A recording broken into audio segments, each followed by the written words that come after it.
It's time now for our series Back to School today, and a topic that a lot of parents are dealing with right now, you especially, kids and phones. Catherine Pearlman is a licensed clinical social worker. She's also the author of First Phone, A Child's Guide to Digital Responsibility, Safety, and Etiquette. Catherine, if we've ever needed this, we need it now. So let's just start. And this is a question that comes up in my circle of friends, comes up in our neighborhood. What is the right age for a child to even get a phone? So there's no right age. It's somewhere between 8 and 12 or when most kids are getting their phones. And it really depends on the need of the child and the family and how mature they are.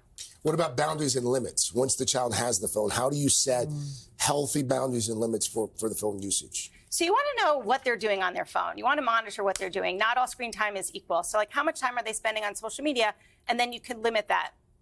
You can put on a limitation for that. And then you want to have screen-free time that's set up in your home so that they know that at meals, at homework time, we're not going to have the phone so that there's no nagging and arguing.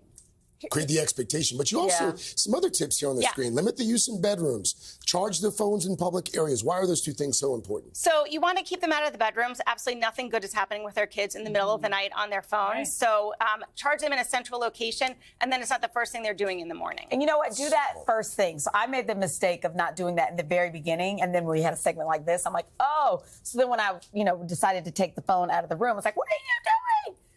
Anyway, this is not my therapy session. So there was something else that I noticed that I think is a great idea, and that's a contract. When you have little ones, our kids are doing Roblox, they're playing games, they're doing apps, but now I have a 13-year-old, it's chat groups, it's my friends are all on it, it's Snapchat, it's all the things. I'm telling you. Yeah. So what's this contract all about, and can I have one?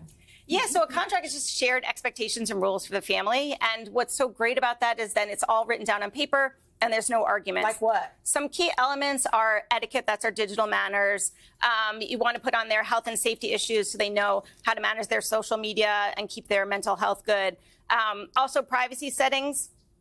Nothing is private. If you wouldn't share it with your grandparents and your principal, don't do it. And then also mistakes are going to happen. How are kids going to handle it? They're going to come to their parents. And how are parents going to handle it? They're going to remain calm. And they sign it. What kind of mistakes? Oh, I mean, they're going to click on something they shouldn't. They're going to send something they shouldn't. And that's part of the learning curve. Right.